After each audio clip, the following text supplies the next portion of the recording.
1. Bienvenue sur Off-Ride.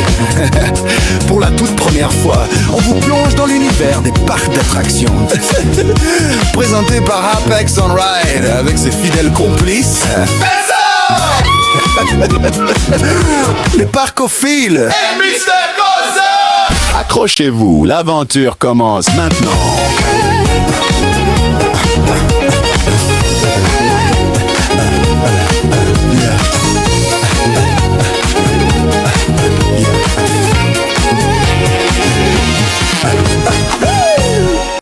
Et bonsoir à toutes et à tous, j'espère que vous allez très bien. On se retrouve ce soir du coup pour la 7e émission de Off-Ride. Et c'est une émission décisive cette semaine, parce que du coup, il y aura donc peut-être un nouveau chroniqueur du mois. Je rappelle les points: Benster, 30 points, le Parcophile, 24 points, et Mr. Coaster, 22 points. Il y aura donc 2 jeux pour les départager, et on ira faire un tour bien évidemment sur l'actu de la semaine. Et cette semaine au programme, du Efteling, du Plopsaland et du Paradisa. Il sera ensuite l'heure d'aller faire un tour à Frépertuis City pour recevoir notre invité de la semaine, Frédéric Beck, plus connu sous le nom de Fredo.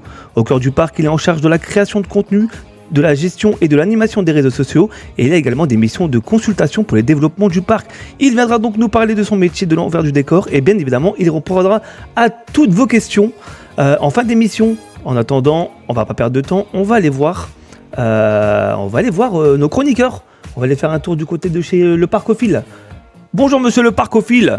Salut tout le monde. Ça va très bien, ça va très bien. Qu'est-ce que tu as fait de beau cette semaine? Je suis allé 2 jours à Disney, ça faisait longtemps, donc j'en ai profité. Là, je reviens je suis revenu hier soir dans la nuit. Ça se fait plaisir? Ouais, ça me manquait, donc. Ah ouais. J'ai flâné un petit peu dans le parc, et puis voilà. J'ai eu aussi une petite expérience d'ailleurs. Très sympathique grâce à DLP Pass, les passes annuelles de Disneyland Paris qui. Ouais. Du coup, nous ont fait une petite surprise, et c'était les 30 premières personnes qui devaient venir. Donc, ils avaient un endroit où ils avaient photographié, il fallait aller à un endroit, et puis on avait le droit à une petite visite du Avenger Campus en compagnie d'un Imagineers, donc très sympa. Belle expérience. C'est pas mal tout ça? Ouais. Tu as passé un bon petit moment alors?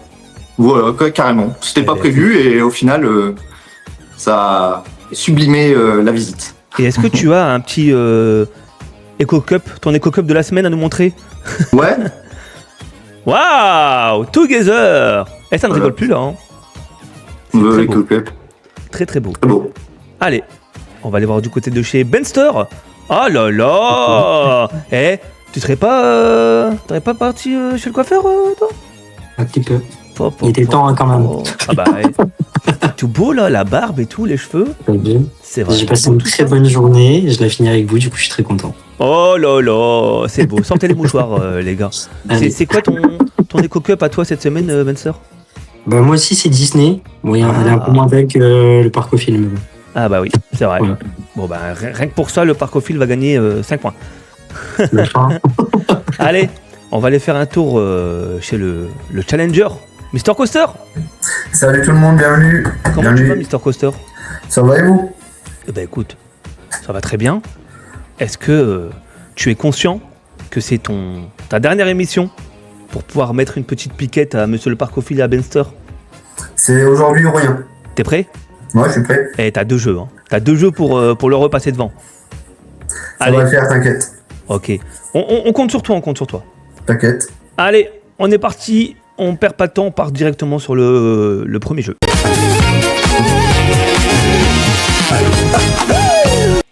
Allez, on est parti les gars du coup pour le premier jeu. Devinez quoi? C'est encore un nouveau jeu.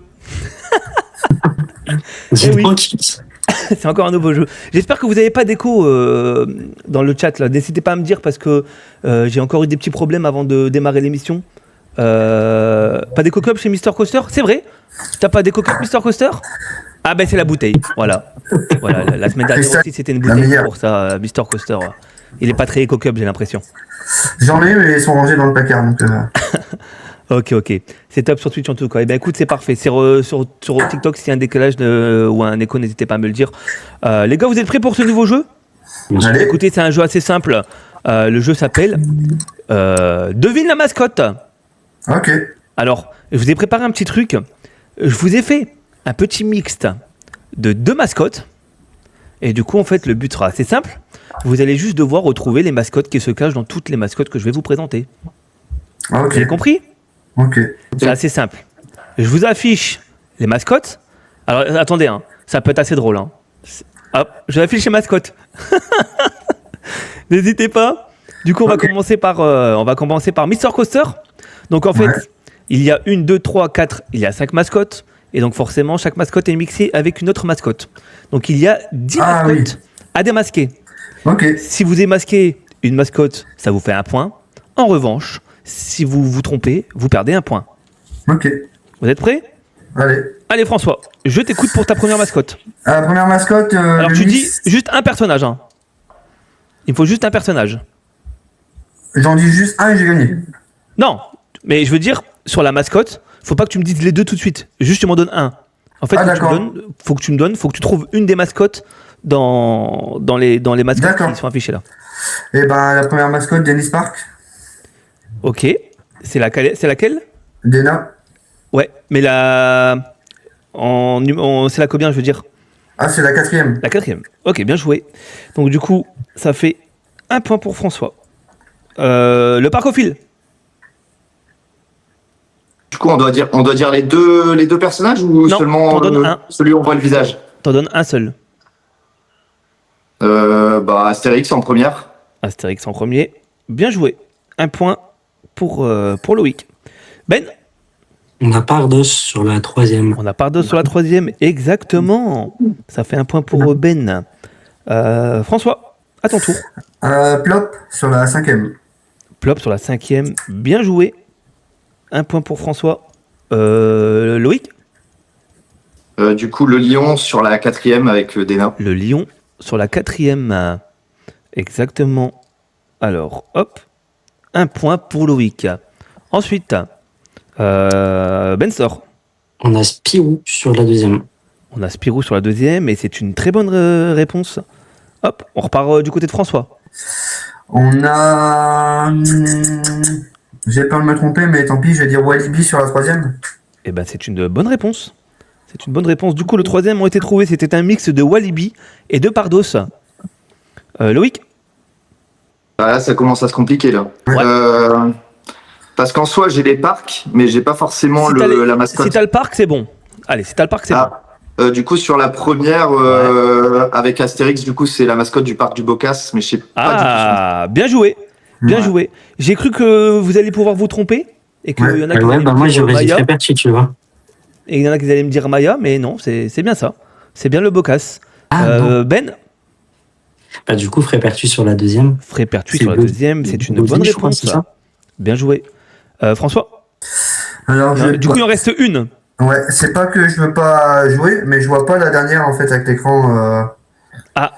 Donc je vais. Non, en fait, c'est coupé. J'arrive pas bien à voir la dernière mascotte, mais non. Vous arrivez à la voir vous dans le chat ou pas? Loïc, moi, je suis pas en horizontal, c'est peut-être ça, mais. Moi, je la vois. Après, c'est vrai qu'effectivement, parce que le deuxième personnage, je le vois pas du tout. Quoi. Enfin, je vois pas ça peut être qui. Ouais. C'est bizarre parce que moi, j'ai le retour de live, on voit très bien. Alors, vu les chaussures, j'aurais tentant. Non, alors attendez, la dernière est très compliquée. C'est vrai que le mix de celui-là est très compliqué. Mais, je vous donne un indice, ça se joue sur le visage. Là, ça se joue vraiment sur le visage. Non? Tu peux passer ton tour, François, si tu veux. C'est juste que je passe parce que je vais pas ok. C'est juste que du coup, tu perds l'occasion de gagner un point. Mais pas de souci. Si tu passes, du coup, on passe à Loïc. On t'écoute. Sur le visage. Ouais, ça se joue vraiment sur le visage, là. Celui-là, il est vraiment compliqué. Allez, on fait une proposition ou alors on passe. Je l'ai pas. Tu passes ? Ça me parle pas. Ok, Ben. J'avoue que je l'ai pas non plus. Non. Il y a personne qui veut tenter ? Sinon, c'est pas grave, on en arrête là, les gars. C'est juste que le dernier point, personne n'aura l'occasion de le prendre. Moi, je veux bien tenter, mais sans. Vas-y, François. Par rapport aux alors attention, je te rappelle, si tu te trompes, tu perds un point. Oui, je vais laisser ma place alors. Ah oui, attends. Si on perdait pas, je me Ok, les gars. Ok, les gars. Alors, celui-là, c'est vrai qu'il était quand même assez compliqué. En fait, c'est un mix de Plop et de Baggy. Ok. Voilà. En fait, ça se joue vraiment sur le visage en fait pour celui-là. Oui, c'est vrai. Ouais, okay. Mais c'est vrai que celui-là était quand même compliqué. Eh ben écoutez, vous remportez tous les 3 points. Donc du coup, ça vous départage pas pour le moment. Alors tout se jouera du coup sur le prochain jeu. En attendant, on part du coup sur l'actualité de la semaine.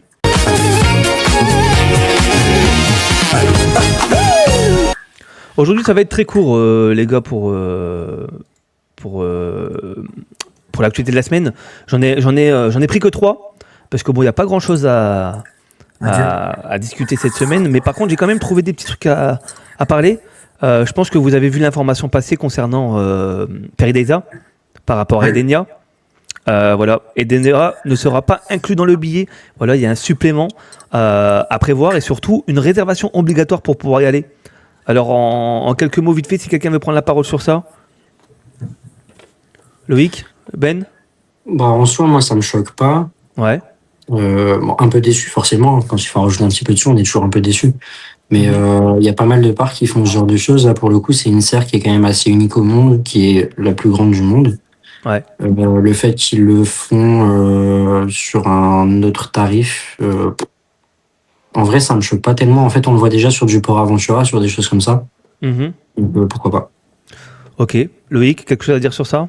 Moi, je pense que c'est surtout au niveau de la communication. Je pense qu'ils auraient pu l'annoncer avant, histoire qu'on le digère. Là, je trouve assez rapidement, parce que là, ça ouvre bientôt, c'est début février. Ouais, c'est vrai que c'est peut-être le seul bémol que j'aurai. Après, c'est pas déconnant en soi qui mettent une exclusivité là-dessus. Pareil sur l'offre pass annuelle, je trouve qu'ils auraient pu aussi peut-être réfléchir à une offre pass annuelle qui inclut la serre avec. Oui, je suis d'accord avec toi. Même si c'est, je dis des bêtises, mais genre 50 balles de plus, de rajouter une offre spécifique pour la serre, parce que je pense qu'il y en a plein qui auraient été intéressés de prendre le pass annuel justement pour cette nouveauté. Donc ça leur aurait permis de pouvoir peut-être générer des ventes qui vont pas se faire au final, parce qu'il y en a plein que je pense que ça va les freiner du coup pour acheter un pass. Mais sinon après non, je suis pas... En soi, c'est pas étonnant. Je veux dire que ce soit un supplément. Ils l'ont fait avec le train qui fait le tour. Oui. Donc je veux dire là, pour moi, c'est pas choquant. Ok. Le lutétien dans le chat dit comme quoi c'est peut-être provisoire juste pour le début, pour le lancement. Tu en penses quoi, François ? Peut-être. Alors moi, comme j'ai 2 enfants, on est 4 à la maison. Tu vois, ça fait tout de suite 20 balles en plus pour la visite. Ouais, c'est sûr. Plus le train, si jamais ils veulent faire le train. J'aurais réfléchi plus à, comme il disait Loïc, une offre pour les passes annuelles. Parce que si t'as un pass annuel, forcément, tu le vois pas. Par contre, là, ça fait tout de suite 20 balles si t'es 4. Nous, on sait qu'on le fera. Parce que voilà, c'est un truc incroyable. Et la deuxième chose, c'est bien, mais du côté animaux. Voilà, ils vont être plus au calme que si ça crie dans tous les sens ou un truc comme ça. Ouais, mais en tant que famille, 20 balles, c'est quand même 20 balles. C'est 20 balles que tu dépenses pas dans la bouffe, dans le parc, par exemple. C'est vrai. Voilà, c'est mon côté famille, tu vois, qui parle là. Des petites informations supplémentaires. Donc, comme j'ai dit, forcément, l'accès est uniquement réservé, du coup, et uniquement sur réservation. Donc, du coup, supplément obligatoire, même pour les abonnés. Donc, même pour les abonnés. Il y a une rumeur qui tourne comme quoi l'entrée serait à 7 € pour les non-abonnés et 5 € pour les abonnés. Donc, voilà. Moi, je suis un peu du même avis. Je trouve ça un peu... Moi, je trouve ça un peu naze quand même de faire payer. Après, voilà, il y a du pour, il y a du contre. Mais moi, en tout cas, je suis un petit peu déçu. Après, peut-être que en recevant Nathan, peut-être qu'on saura justement les raisons pour lesquelles Perideza a décidé de fonctionner comme ça pour Edenia. Allez. Après, je pense que c'est aussi le flux, la nouveauté aussi. Oui. Pas trop qu'il y ait de monde aussi. Parce qu'effectivement, à l'ouverture, ça amène du monde. Là, au moins, ça resterait un peu... Ça va forcément ramener du monde, donc je pense aussi que c'est peut-être aussi pour limiter, comme le disait le lutétien dans le chat. Je pense que c'est sûrement aussi pour essayer qu'il y ait trop de foule, notamment au lancement, je pense. Allez, on passe à la deuxième info. François, on a parlé la semaine dernière, l'auto-école de Plopsaland, du coup, elle sera de retour en 2026.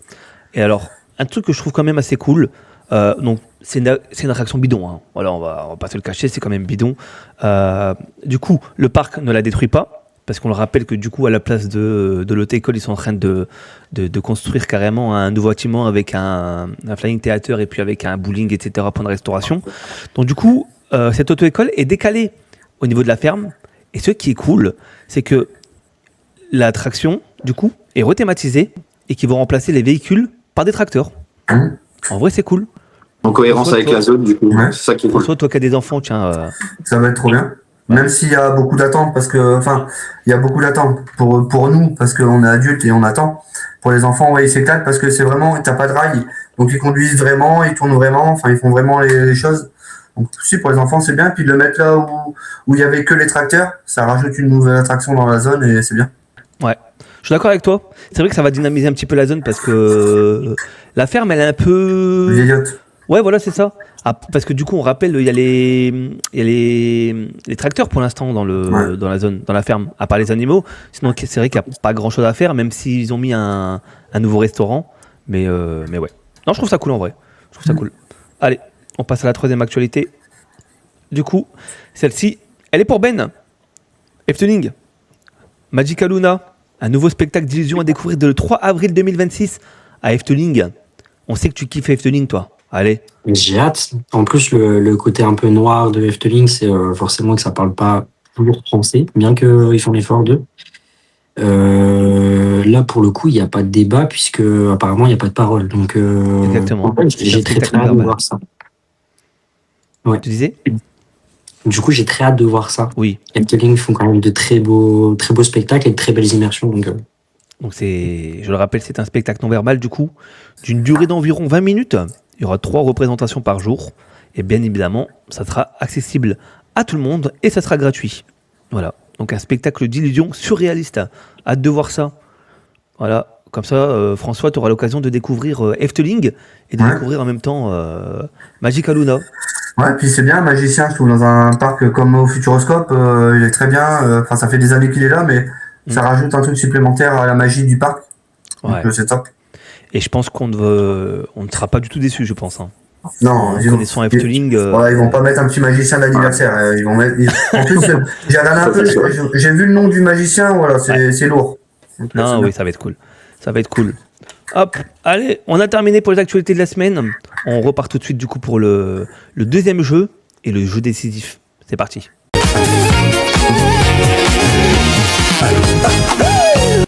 Alors, est-ce que vous êtes prêts pour ce deuxième jeu et le jeu qui va élire le chroniqueur du mois, les copains? Aïe, aïe, aïe. Alors, je vous rappelle les points dans le chat. Du coup, avec les points de l'ancien jeu, alors attendez que je retrouve mes fiches, je me suis un petit peu perdu. Loïc, non, on va commencer par Ben. Ben, du coup, est à 33 points. François était à 24, c'est ça? 25, donc 27 pour François. Et Loïc, non, il est à 22, François. C'est Loïc qui est à 24. Ouais, mais là, j'en ai pris 3 du jeu dernier. Oui, c'est ça, donc ça te fait 25 points. Ok. 25, 26, et ça fait du coup 27 pour... À mon avis, c'est pas bon pour moi. Ouais, alors attends. Je vous explique la règle du jeu parce que c'est également un nouveau jeu. J'en ai marre, les gars. Voilà. J'ai toujours des idées et à chaque fois... Alors attendez, je vais enlever l'actualité quand même. Alors, ce nouveau jeu, c'est un jeu qu'on a déjà pu faire. Alors, c'est un jeu où il faut deviner une date. Cette fois-ci, on ne fait pas les dates des attractions. On fera les dates des parcs d'attractions. Vous avez compris ? Wow. Alors, écoutez-moi bien. Je vais vous donner un nom de parc. Chacun votre tour, vous allez me donner une date. La personne la plus proche emporte 3 points. La personne la plus loin perd 1 point. La personne du milieu, 0. Voilà. Bon. Ok. Donc tu diras maintenant ou ce jeu peut vous départager. Okay. Je pense qu'il y a moyen qu'il y ait un petit retournement de situation. Juste un petit truc. Quand je vais vous demander la date, je vais vous demander, s'il vous plaît, de ne pas trop réfléchir. Parce que de toute façon, c'est où vous savez à peu près, ou vous savez pas. Donc je vais vous demander, s'il vous plaît, d'être assez rapide quand même. Donc chacun votre tour, je passerai. Du coup, vous me donnez votre date. Vous êtes prêts ? Allez, on est parti pour le parc Le Fleury. François. Le Fleury, allez, 1980. Ok. Ben. J'allais dire 1986, mais du coup, je vais partir sur 1985. Ok. Loïc.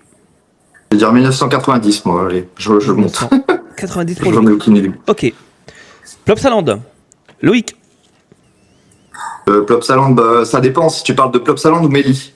Méli. Plopsaland Méli. Ouais. Ouais. Bah là, j'en ai aucune idée. 1930. Ah, ok. Comme ça, pour moi, c'est vieux, mais 1940, ouais. 1940. 140, François. 1950. Ok. Dennis Park. François. Dennis Park, si je me trompe pas, c'est 1985. Ok. Ben. 1980. Ok. Loïc. Moi, j'aurais dit 80 aussi. Allez, je vais dire 82. Ok. 1982. On passe au 4e parc. Bagatelle. Vous pouvez faire un perfect là. Hein. François. Bagatelle, 1958. Ben. 1960. Ok. Loïc. J'aurais dit 60 aussi. Allez, je vais dire 63. Allez. Ok. 5e parc. Walibi Belgique. Loïc. 1975.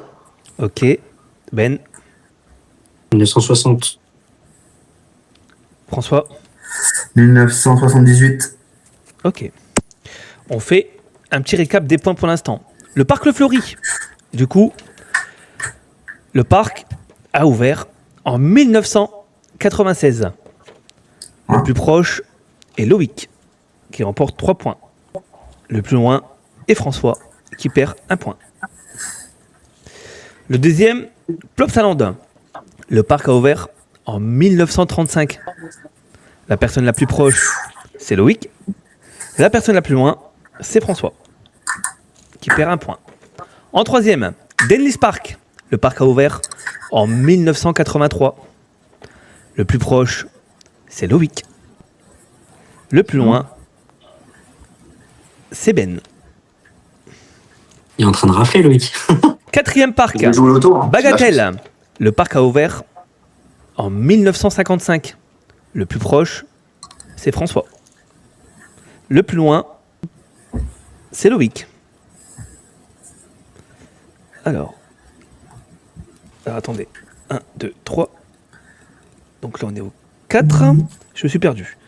Donc du coup, c'est moins 1 pour Loïc. 5e parc. On était sur du Walibi Belgique. Le parc a ouvert en 1975. Le plus proche, c'est Loïc, avec un perfect. Pas 2 points pour un perfect ? Non. Le plus loin, c'est Ben, qui perd 1 point. Vous êtes prêts pour la deuxième partie ? Oui. Allez. Là, je vous le dis, Ben a pris cher. Ben a pris très cher. Grave. Allez, on est parti du coup pour la deuxième partie. Hop là, on part du coup. Donc attendez, je vais enlever ce qu'on a fait. Allez, c'est pas encore fini. Hein. Bobbianland. Loïc. Ah, c'est vieux ça. Ouais. Je dirais 1940, allez. Ok. Ben. 1945. Ok. François. 1950. Ok. On part ensuite sur la mer de sable. Ben. 1960. Ok. Loïc. Je dirais 1955. Ok. François. 1958. Ok. On part ensuite sur le parc Astérix. François. 1980. 80. Il me faut rire dans le chat. Ben. 1989. Loïc. 1988. 1988. L'avant-dernier, Efteling. Ben. 1960. Ok. Loïc. 1962. Ok. François. Je connais pas, donc au hasard, 1963 pour suivre. Ok. Le dernier, Fantasyland. Loïc. 1968. 1968. Ok. François. 1975. Ok. Et pour Ben. 1973. Ok. On est parti du coup pour les derniers. Bobbyland a ouvert en 1961. Le plus proche, c'est François. Le plus loin, c'est Loïc. La mer de Sable, le parc a ouvert en 1963. Le plus proche, c'est Ben. Le plus loin, c'est Loïc. Astérix, le parc a ouvert en 1989. Le plus proche, c'est Ben, qui a fait un perfect. Le plus loin, c'est François. Ensuite, on a Efteling. Le parc a ouvert en 1952. Le plus proche, c'est Ben. Le plus loin, c'est François. Et en dernier, Fantasyland.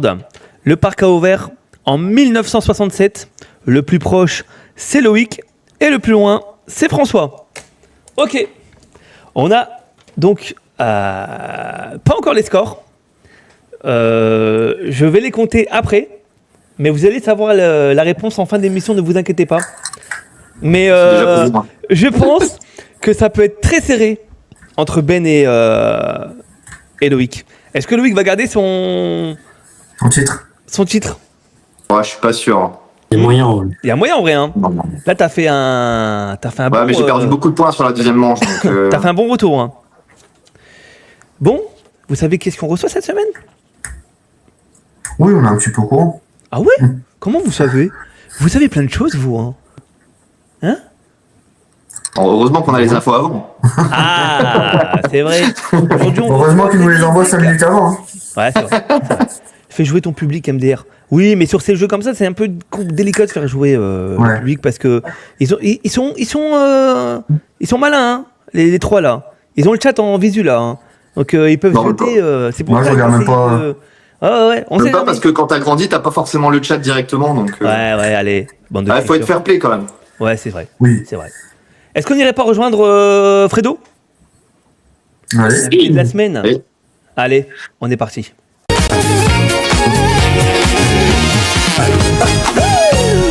Ah, dans le chat on m'a dit ils sont malins mais pas en histoire géo. Oh lolo. Oh. Bonjour Frédéric. Et tout le monde. Comment tu vas? Ça va super bien et vous? Merci de m'accueillir. Avec plaisir, merci à toi d'être venu dans notre émission. C'est avec un grand plaisir qu'on t'accueille. Donc monsieur Frédéric Beck, plus connu sous le nom de Fredo. Bah oui. Ah oui, c'est bien sûr. Fredo, peu importe. C'est plus sympa, Fredo, bien sûr. Eh oui. Tu sais que quand j'ai mis la publication, comme quoi c'était toi l'invité de la semaine, j'ai reçu des petits messages en disant « Oh oui, Fredo !» Ah, c'est cool. Donc les gens sont contents. Bah, merci. Les gens sont contents qu'on te reçoit cette semaine dans Friday. Dans un premier temps, je pense que tu pourrais te présenter pour les gens qui ne te connaissent pas forcément dans le chat. Donc voilà, je te laisse te présenter. Bien sûr. Donc ouais, effectivement, moi c'est Fredo. Je suis fan comme vous tous, et j'ai la particularité de travailler pour Frépertucity, puisque je gère depuis une bonne dizaine d'années les réseaux sociaux et que je les accompagne un peu dans la construction de ces dernières années, en tout cas des attractions et le développement du parc. Voilà un petit peu qui je suis. Et je n'en doute pas sur le fait que cette semaine aussi, Benster a encore une liste très allongée de questions à poser à l'invité de la semaine. Je suis là pour ça. Ben oui. Est-ce que quelqu'un a déjà envie de prendre la parole? Ben, Loïc ou François, est-ce que vous avez une question à poser à Frédéric pour commencer du coup Bah, j'en ai une. Allez, on t'écoute François. Comment t'es venu à travailler pour Frépertuis? En fait, ça s'est fait un petit peu tout seul. J'ai eu beaucoup de chance, on va dire, parce que je sais que ça peut être le rêve de beaucoup de gens qui nous regardent. Et en fait, moi, ça s'est fait vraiment assez naturellement. J'étais donc fan de parc et j'ai la chance d'avoir été, depuis que j'étais tout petit, à Frépertuis, parce que j'habitais à Parc et beaucoup à Europa Park aussi. Et à l'époque, en fait, Europa Park, il avait déjà une très grosse communauté, hein, et c'est devenu un monstre maintenant, mais il avait déjà beaucoup de fans et de sites de fans à l'époque. Et Frépertuis, que moi j'adorais aussi parce que je l'ai connu tout petit, lui, il n'avait pas de site de fans, et du coup, moi je trouvais ça assez injuste. Et donc, j'ai créé la page FredFan pour un petit peu recueillir tous les documents que j'avais par an, les photos, refaire un peu l'historique, etc. Et du coup, le parc a été hyper touché d'avoir quelqu'un qui s'intéresse à lui, à son histoire. Et du coup, on a fait connaissance comme ça avec les équipes du parc. Et puis, petit à petit, en fait, c'est venu tout seul. Les réseaux sociaux ont commencé à apparaître en 2006. Moi, en 2006, j'ai un peu commencé à créer les réseaux avec le parc pour qu'ils apparaissent un petit peu sur le Facebook de l'époque. Ce qui a rien à voir avec le Facebook de maintenant. Mais, et donc voilà. Et puis, au fur et à mesure, après, Instagram... récemment TikTok, enfin voilà, il y a plein de réseaux qui prennent de l'ampleur. Et donc effectivement, au bout d'un moment, en fait, ils m'ont dit, Fred, il faut qu'on trouve un moyen de faire ça un petit peu correctement, parce que là, tu fais avec beaucoup de passion, c'est bien, mais il faut être réglo. Et donc du coup, ils m'ont aidé à créer ma micro-entreprise. Donc c'est pas mon métier officiel. Moi, j'ai un autre métier que je fais depuis 18 ans et que j'adore, mais du coup voilà, j'ai ma mission pour Frépertuis en parallèle, et ça fait 8 ans officiellement que je mène ces deux missions. Mais du coup, j'ai pas vu le temps passer, et voilà, du coup, pour te dire, ça s'est fait tout naturellement, et c'est une histoire de confiance et de passion, quoi, avec cette famille qui gère Frépertuis City, et donc voilà. Ok. D'accord. Moi, j'ai une petite question. Si tu devrais décrire Frépertuis en quelques mots. C'est facile, c'est le Far West vosgien. Nous, c'est la façon dont on le résume le mieux. Après, on a aussi tendance à dire que c'est un parc pour les familles, fait par une famille. Et c'est aussi tout l'esprit que le parc a toujours eu, et qu'on essaye vraiment de tenir pour que ça reste un lieu qui est pas très grand, hein. Je sais que Loïc et Benster, vous avez pu visiter le parc, hein, donc c'est vrai qu'il n'est pas très étendu en surface, mais on essaye de faire en sorte qu'on s'y sente bien, et que tous les détails soient un peu travaillés pour en faire un bel écrin, quoi. Dans le chat, on me dit de te dire que c'est le parc à tempête. Apparemment, tu devrais comprendre. Le parc à tempête. Bah ouais, on m'a dit ça. LBN Family qui dit ça. Je sais pas pourquoi, donc. À tempête, je sais pas. Alors, on peut être nommé le parc à tours, parce qu'on a beaucoup de tours de chute. Ça, c'est possible. Pas mal d'attractions qui tournent aussi. Ça c'est souvent quelque chose qui revient. Mais tempête, je sais pas. Mystère. Peut-être qu'il nous en dira un peu plus après, LBN. Pour ceux qui ont déjà été à Frépertuis, Ben et Loïc, est-ce que c'est une question que je me pose, je me doute que vous allez dire oui, mais est-ce que c'est un parc que vous conseillerez aux autres ? C'est un parc qui est très original dans sa façon d'être. Alors le Far West, c'est un peu aussi du usure à ta vue, en vrai, dans les parcs, on va pas se mentir. Mais pour le coup, ils arrivent à apporter ce côté aussi un petit peu vosgien. Et il y a aussi pas mal d'attractions qui sont quand même assez uniques, notamment avec leur grand tour de chute Timber Drop, c'est ça ? Non. Oui, c'est Timber Drop. Qui est, si je dis pas de bêtises, c'est la tour de chute la plus haute du monde en position. Golden Driller, ouais. Golden Driller, ouais. Mais Timber, il a aussi son petit record. Ouais. Ouais. Donc ouais, franchement, c'est un petit parc sur lequel, franchement, je m'amuse bien et j'y retournerai volontiers.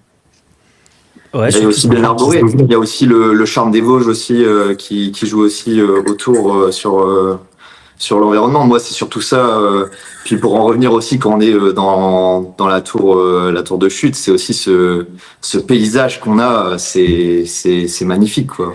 Alors c'est sûr, c'est beaucoup plus familial. C'est vrai qu'il n'y a pas beaucoup de familles qui se frottent à cette tour, mais c'est vrai que rien que sur la position assise, voilà, pouvoir avoir ce panorama, c'est sublime, quoi. C'est vrai que sur ça, c'est vrai que moi, c'est ce que j'ai trouvé bluffant.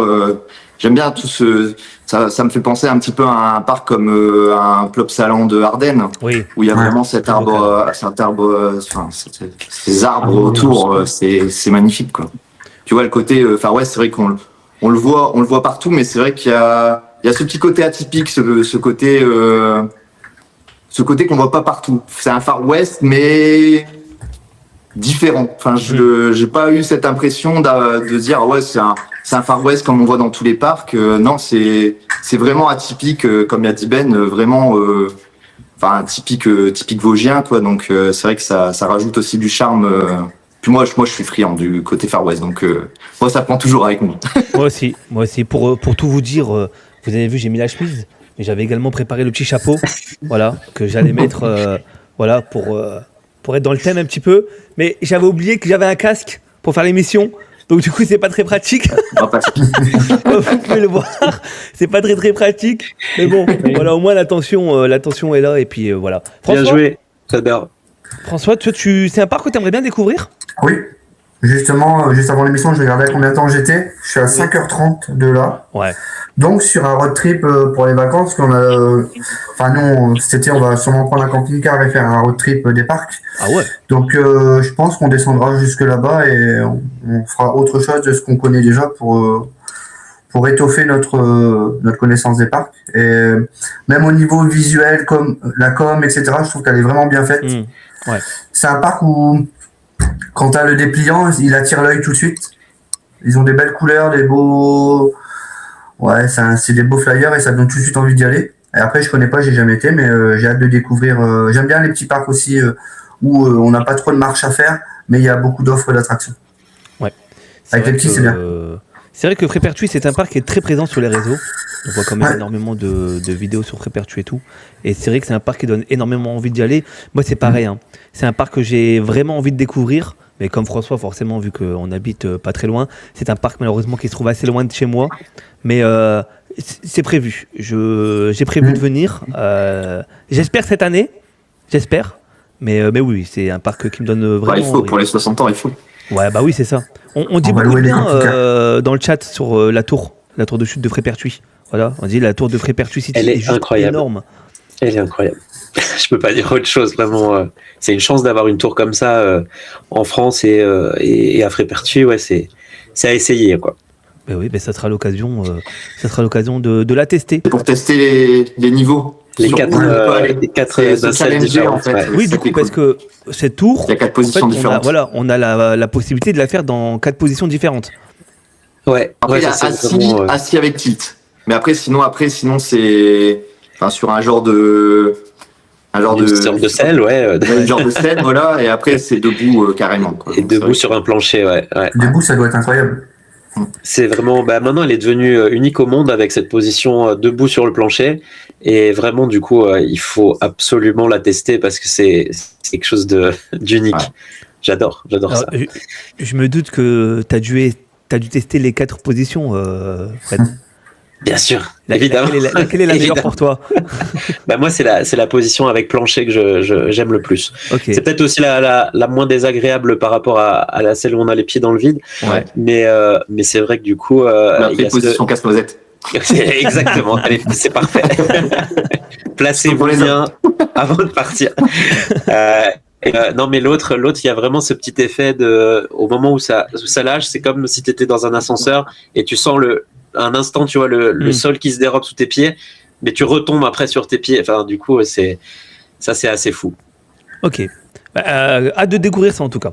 Ouais. Ben, si tu poses pas de questions de ta liste elle va jamais diminuer.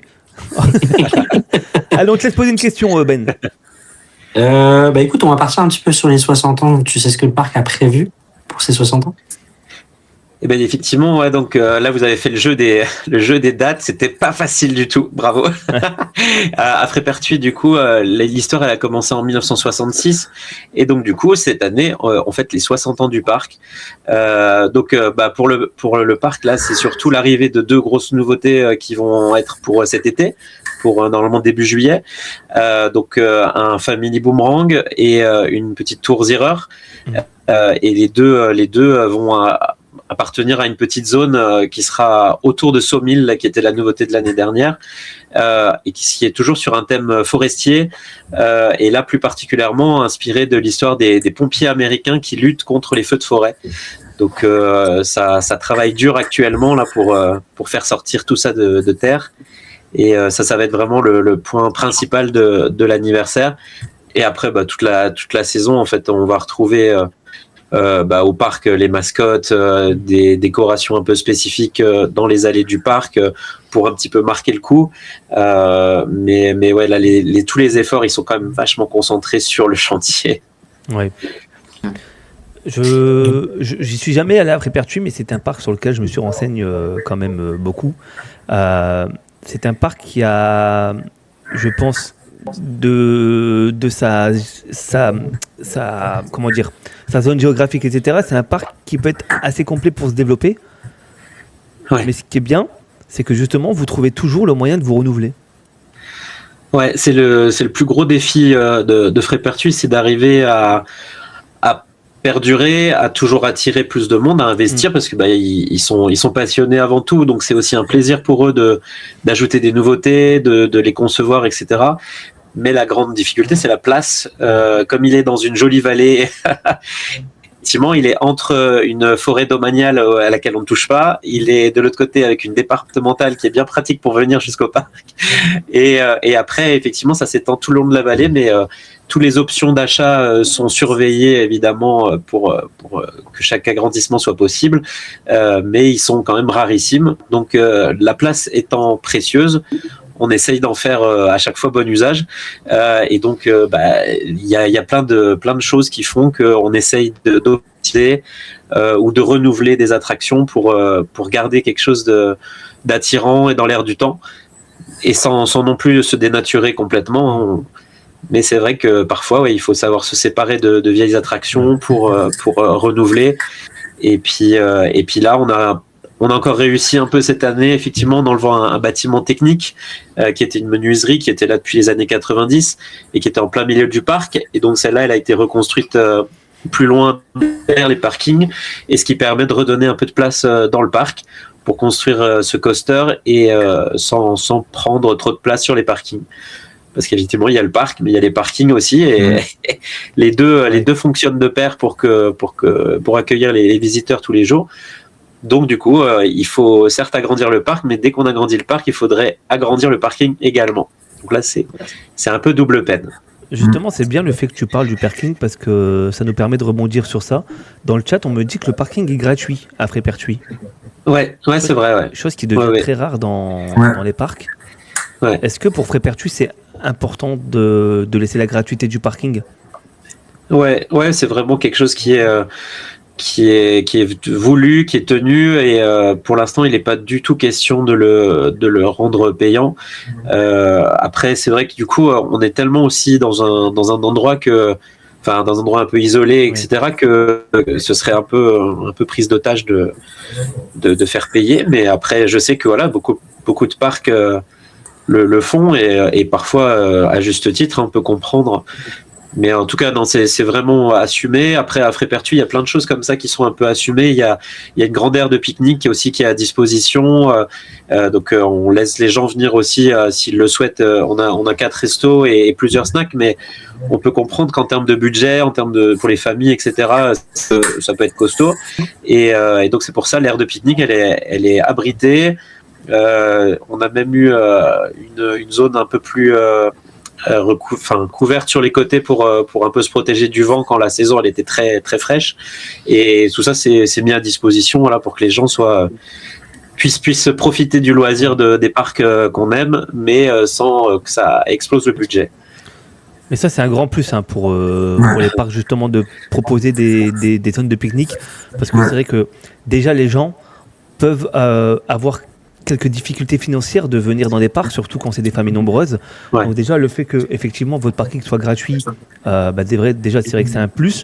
Mais le fait de pouvoir amener son pique-nique. Donc, en général, maintenant, dans les parcs, on peut toujours ramener notre pique-nique. Mais c'est vrai que je crois que c'est François qui a eu un problème récemment dans un de nos parcs français. Au Bocas. Ouais. Au Bocas, j'étais rentré avec... je me suis dit, on va y aller, on est en famille, on va ramener nos sandwichs, etc. Mais quand on est invité dans les parcs, on sait qu'on va toujours acheter un petit souvenir pour contribuer quand même au parc. Et là, l'année dernière, je l'avais fait, on m'avait autorisé à rentrer avec le pique-nique. Et l'année dernière, on m'a refusé le pique-nique. Bon, c'est pas grave, j'ai été invité, j'étais à la voiture, j'ai remis le pique-nique. On a mangé à l'extérieur parce que eux aussi ont des tables sur l'extérieur. Mais c'est un peu dommage de pas le mettre dans le parc parce que si jamais tu as oublié ta boisson ou autre, c'est la consommation qu'ils prendront pas ou qu'ils prendront plus tard dans le parc. Et je trouve que c'est un manque à gagner pour le parc de pas autoriser les pique-niques parce que c'est pas parce que tu prends un pique-nique que tu vas pas acheter forcément une glace, une crêpe, une boisson, etc. dans le parc. Bien sûr. Ouais. Ouais, c'est pas facile. Après, chaque parc a sa politique là-dessus. Oui, bien sûr. Et je peux comprendre qu'il y a. Je pense qu'une des difficultés, c'est le passage au niveau de l'entrée, en fait. Nous, c'est le petit truc qui peut être un petit peu compliqué. C'est effectivement les gens qui viennent avec les glacières, etc. Oui. Donc, il faut transiter à l'entrée, etc. Mais après, au-delà de ça, effectivement, comme tu dis, des gens ramènent effectivement le casse-croûte dans le parc et ça les empêche pas effectivement d'acheter une glace, une gaufre, une barquette de frites, un truc qu'ils auraient pas pu avoir dans la glacière. Et au contraire, ça les pousse à acheter aussi ce qu'ils ont économisé sur le pique-nique. Forcément, le goûter, ils le prendront peut-être au parc, par exemple. Non, c'est sûr. Non, ça est concu en tout cas. Et puis voilà, c'est laisser le choix aux gens en fait. Et c'est pas pour autant qu'on a vraiment une offre assez importante de restauration et les gens apprécient beaucoup. Donc voilà, c'est bien de laisser le choix aux gens et sur ça aussi on est content. Après, c'est aussi important, par exemple, pour accueillir des colonies de vacances ou ce type de groupe. Effectivement, là aussi, ils pourraient pas forcément se permettre d'être tous au restaurant, etc. Donc, nous, c'est pareil. C'est une activité familiale ou en tout cas avec des groupes de jeunes, ça fonctionne super bien. Donc, c'est totalement en correspondance avec nos visiteurs et ce qu'on a l'habitude d'accueillir. Ouais. Apparemment, il y a beaucoup de bancs à Frépertuis. Et il y a beaucoup de bancs, c'est vrai. Ouais. C'est vrai, ils sont hyper vigilants. Le directeur du parc, en fait, quand il va visiter un autre parc, il aime bien regarder un petit peu la densité de bancs qu'il y a. Parce qu'il aime bien aussi. En fait, il est vraiment passionné des attractions, mais c'est pas forcément un grand rider. Et du coup, il aime l'ambiance, il aime regarder, il aime la mécanique, il aime la déco. Enfin, il aime beaucoup de choses. Mais c'est pas forcément. Il aime aussi le plaisir de voir les familles et sa famille profiter des attractions. Et donc, il aime bien se poser sur des bancs. Et c'est vrai que des fois, certains parcs, on regrette un petit peu de. On va retrouver Fred dans quelques secondes, ne vous inquiétez pas. Il y a des petits problèmes de réseau du côté de Frépertuis, mais il va revenir très vite, il n'y a pas de souci. En tout cas, moi, c'est vraiment un parc que j'ai vraiment envie de découvrir. Frépertuis, c'est vrai que sur les réseaux, je les vois beaucoup passer. Et c'est juste dommage que le parc se trouve quand même assez loin, parce que c'est vraiment un parc qui donne envie d'être... Après, il est situé à côté de parcs que tu peux faire. Il est juste à côté de l'Allemagne, finalement. Oui, donc, il y a Walligator aussi pas loin, il y a... Voilà, c'est ça, il y a aussi Walligator qui est juste à côté, dans l'Est, donc non, ça va, je veux dire, sur le périple, tu peux aller accrocher des parcs en arrivant et vice-versa. Niveau tarif, ça donne quoi Me revoilà. On a retrouvé Frédéric. Désolé. C'est pas grave, ne t'inquiète pas, il n'y a pas de souci, ça arrive, c'est les aléas du direct, il n'y a pas de souci. On était en train de parler du coup des bancs de Frépertuis. On parlait des bancs. On parlait des bancs. Non, donc voilà. Effectivement, je reviens sur le haut de la discussion, mais j'ai compris l'histoire de la tempête tout à l'heure. Effectivement, les pauvres, ils sont venus nous voir. Et ils sont tombés un jour de déluge, donc il faut qu'ils le savent, il faut qu'ils reviennent pour revivre ça dans des meilleures conditions. En tout cas, j'espère que quand je vais venir, il n'y aura pas de tempête. Je ne décide pas de ça. On recommandera la météo. C'est ça. Tu nous parlais c'est une expérience. des aires de pique-nique de Frépertuis.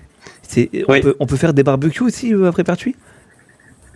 Non, ça par contre, il n'y a pas de barbecue possible dans le parc. Non. Ok, parce que moi j'ai découvert ça avec le parc au fil du coup. Cet été, on est parti du coup du côté de Poitiers. On s'est fait un petit road trip des parcs d'attractions du secteur. On a découvert Family Park et le parc de la Vallée. Et on était assez surpris de découvrir que les parcs proposaient des barbecues à disposition et qu'on pouvait ramener nos saucisses, nos merguez, nos chipolatas et taper notre meilleur barbecue dans le parc entre deux chenilles. Excellent. Moi j'ai vu ça dans des parcs au Danemark. Ouais. Et dans plusieurs parcs, donc je pense que ça doit être un peu plus habituel chez eux. Mais il y avait vraiment genre sponsorisé par une marque de barbecue, le gros barbecue installé, et du coup possibilité même d'acheter dans un stand les saucisses, etc. Et puis par contre c'était les gens qui venaient cuisiner sur le barbecue. Donc c'est très cool. C'est fun ça. C'est fou. C'est très très fun. Fou. En vrai, ça a rajouté une petite ambiance dans le parc. On n'a pas ça encore. Après, peut-être que question sécurité au niveau de la forêt, peut-être que toi, tu aurais des problèmes, je pense. Aussi, ouais, et puis il faut. Enfin, c'est vrai que je savais pas que ça se faisait en France. Il faut aussi effectivement avoir le public qui soit responsable pour faire ce genre de choses. Et il y a quand même la présence d'enfants et tout ça, donc. C'est effectivement peut-être des risques qu'on souhaite pas prendre. C'est vrai. Mais franchement, oui, c'est plutôt cool. Ben, je sens que tu as une question là. Depuis tout à l'heure, je le vois, il est comme ça. Il est concentré. Vas-y, Ben, il a des questions à poser. On t'écoute, Ben. Tu nous parlais justement du Danemark, etc. Tu fais beaucoup de parcs aussi, toi. Est-ce que tu pourrais nous faire un petit historique de tes parcs préférés? Ah oui, c'est intéressant ça. Ah. Non, je crois qu'il veut pas. Ça sera après. Attends, c'est bon. C'est bon, là, je vous entends. Je vous entends à nouveau. Ça ne tient qu'à un fil. Excuse-moi, ouais. Donc tu disais, je visite beaucoup de parcs. Je m'en suis arrêté là. Si tu pouvais nous faire un petit historique de tes parcs préférés. Ah ouais, c'est chaud. En fait. J'avoue que je suis pas tout jeune, donc ça, j'ai eu le temps de voyager, hein, ça aide. Mais c'est vrai que j'ai pu faire tous les Disney du monde, donc forcément, Disney Sea, il est dans la top list. Hein. Il est quand même là.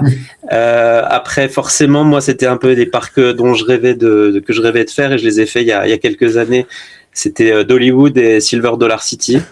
Effectivement, il y a une petite il y a des thèmes qu'on peut retrouver un peu proches de Frépertuis, donc ça me fait plaisir forcément. Mais en vrai, c'est des super beaux endroits avec des machines, donc ça c'est très cool. Et après, je citerai quand même un Cedar Point, qui est quand même aussi une grosse référence. Et par contre, après, moi, en Europe, je pense mon parc est vraiment numéro 1, c'est Efteling. J'adore Efteling, donc Efteling. Il raconte les histoires comme personne. C'est voilà.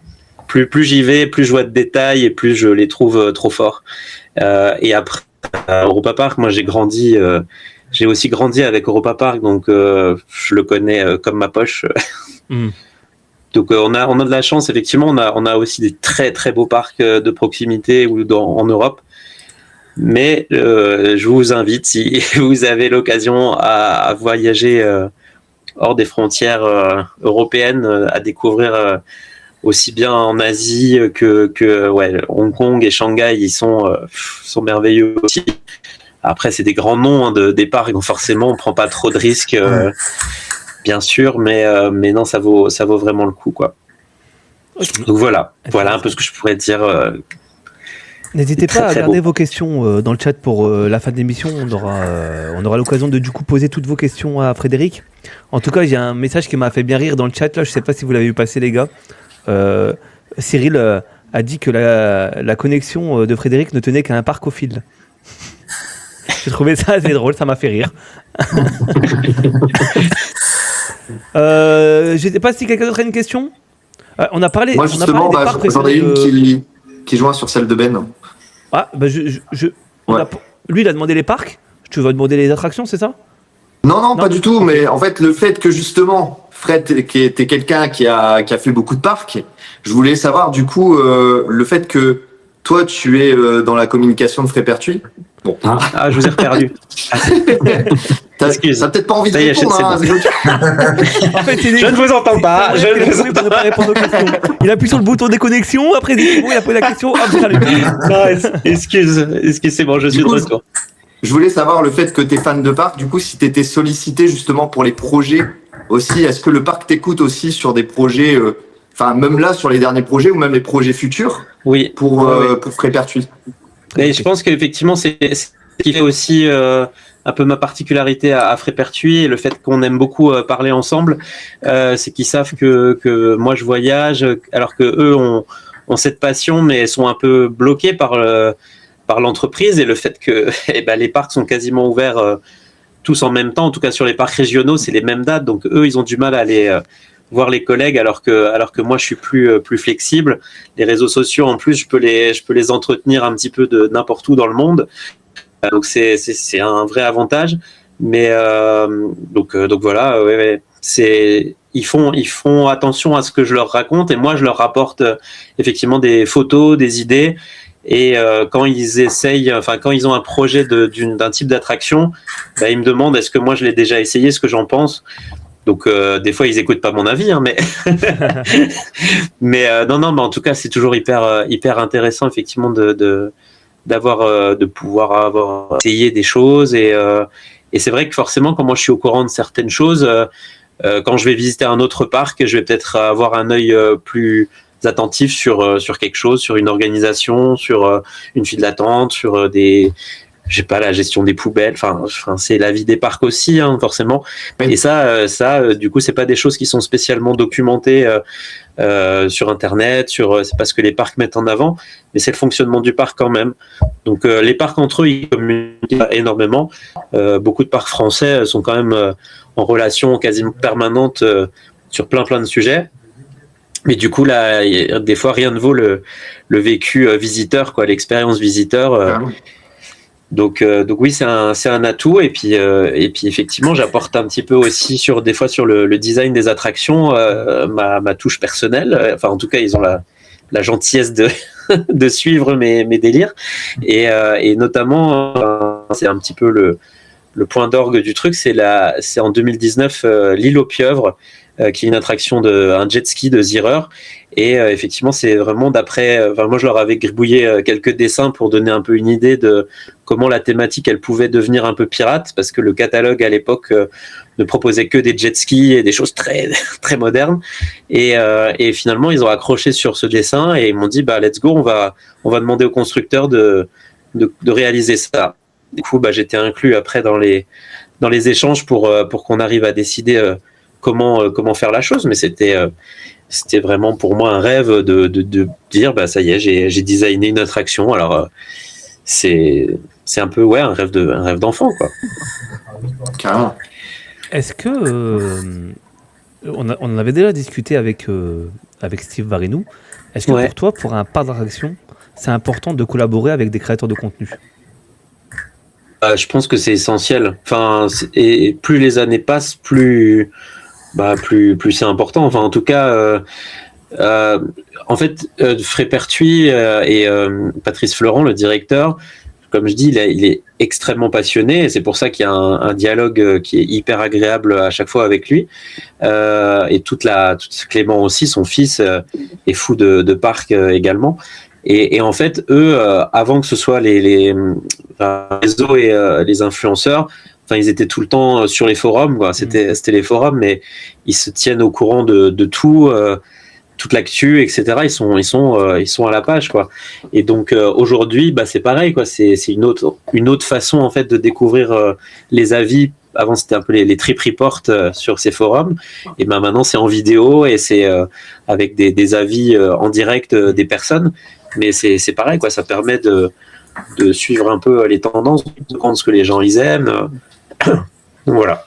Oui, donc oui, c'est important. C'est un moyen. Mais après c'est important. Nous, on veut le garder dans un côté très très amical et familial.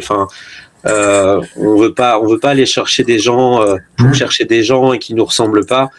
Mais on est content quand on sent que les personnes ont de l'attrait pour nous et que ça les intéresse vraiment. On est heureux de les accueillir et puis de partager un petit peu notre histoire, de pouvoir un peu parler de technique, parler de déco, enfin de ce qui les passionne le plus. Mais il y a tellement de sujets dans un parc qu'on trouve toujours de quoi raconter. Ouais. Ok, Ben, t'as été grillé, Ben Sœur. Grave.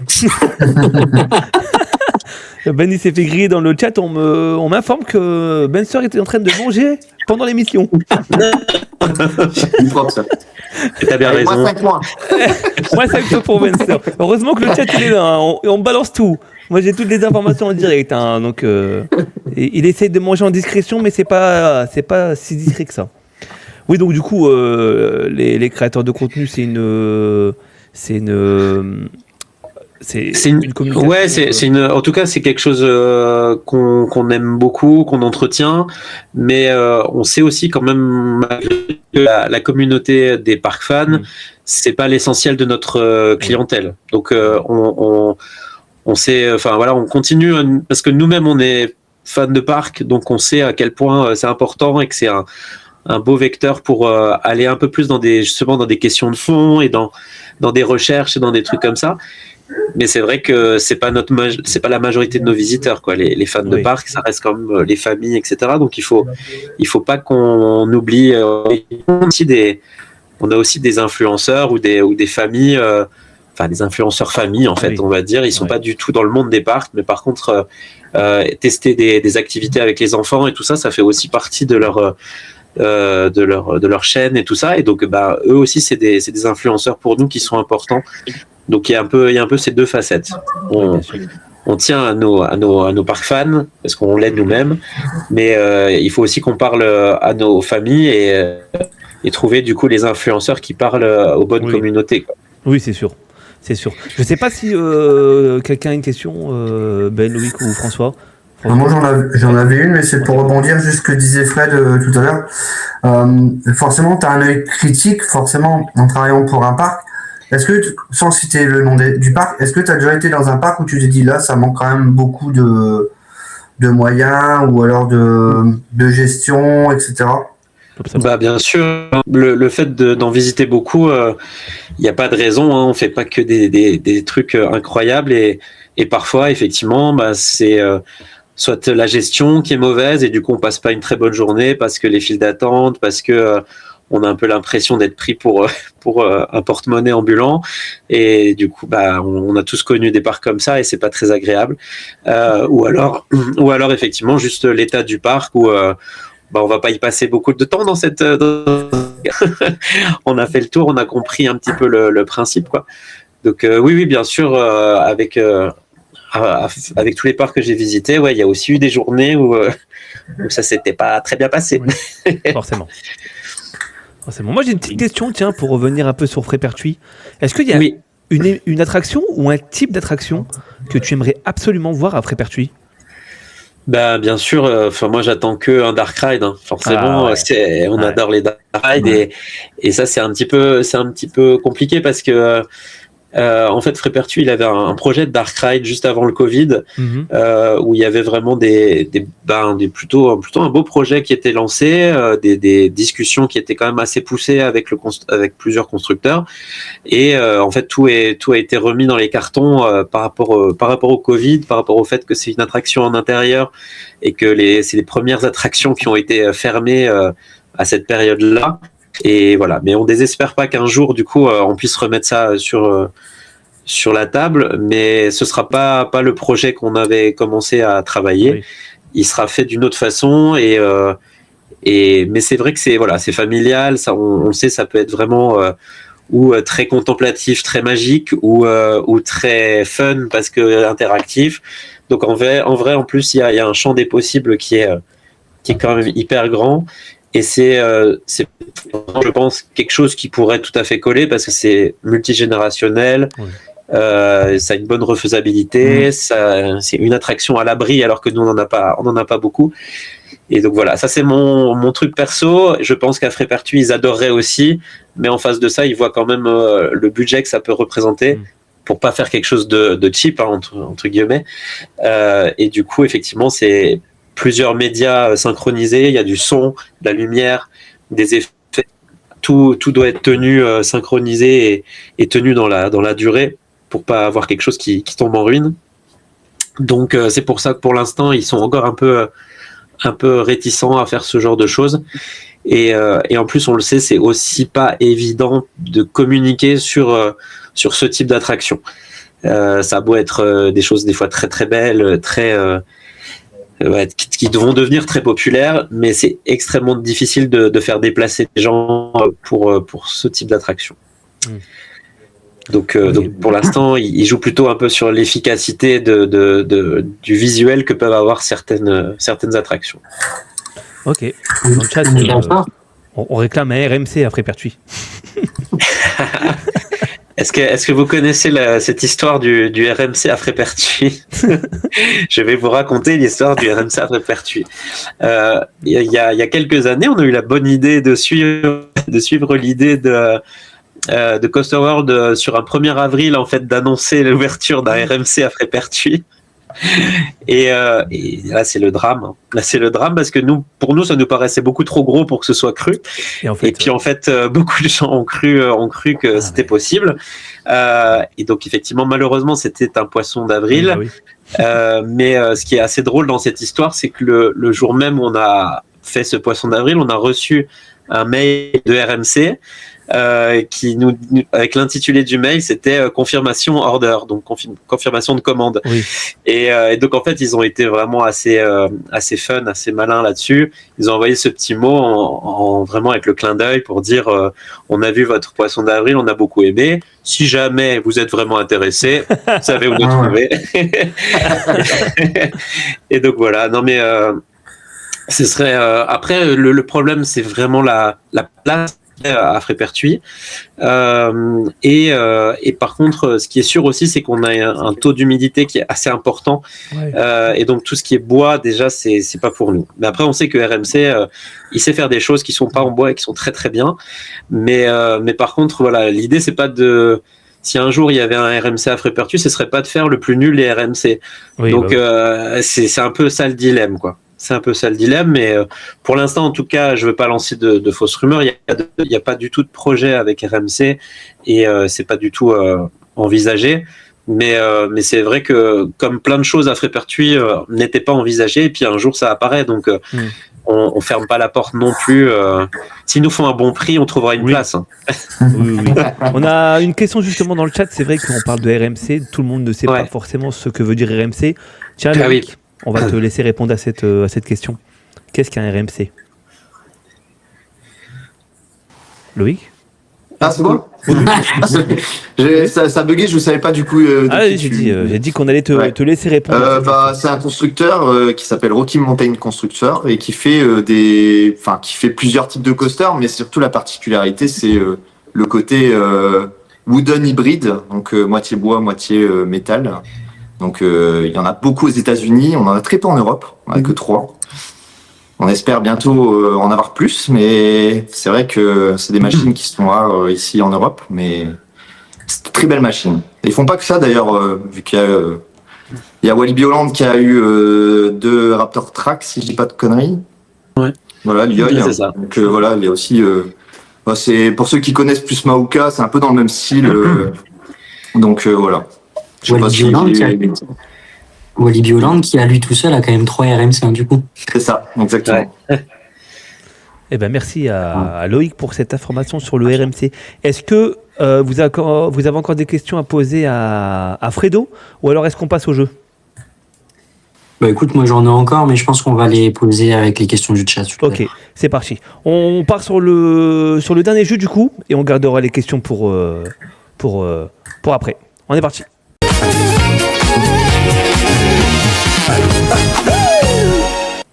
Allez, on est parti pour le dernier jeu du coup de l'émission. Est-ce que tu connais le jeu, Fred? Non, dis-moi, quel est le dernier jeu, là? Alors, le dernier jeu, c'est un jeu qu'on a l'habitude de faire avec chaque invité. Okay. Donc, c'est un jeu qui s'appelle le Battle Royale. Alors, la règle est assez simple.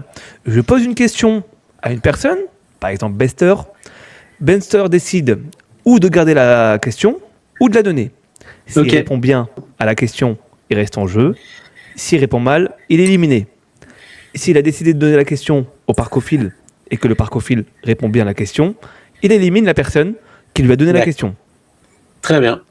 Parfait. C'est tout bon ?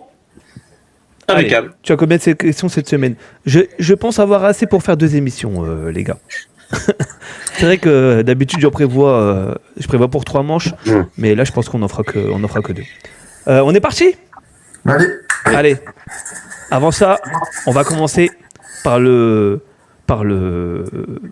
chroniqueur du mois, le nouveau chroniqueur du mois, ou le même chroniqueur du mois. Il avait déjà levé sa tête. Je vais vous l'annoncer maintenant, du coup, qui est le nouveau chroniqueur du mois. Eh bien, écoutez, ça a été très, très, très serré. Ça s'est joué à 1 point. Ça s'est joué à 1 point. Pas moi ? Non. Désolé, François. Malheureusement, t'as perdu. Tu sais que le dernier jeu des dates, t'as gagné 1 point. Oui. Loïc, on a gagné. Non, Ben, on a gagné 7. Loïc, on a gagné 12. Ah oui.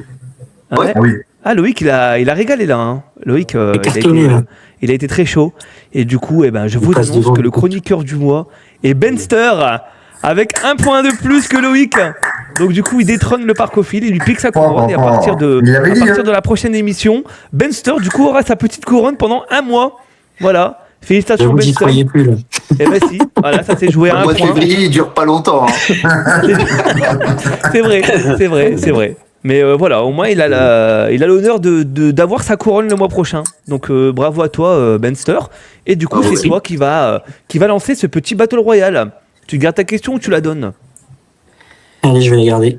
Allez. Un airtime, c'est quand je reste scotché à mon siège. Vrai ou faux ? Faux. Bonne réponse, tu restes en jeu. Le parcophile.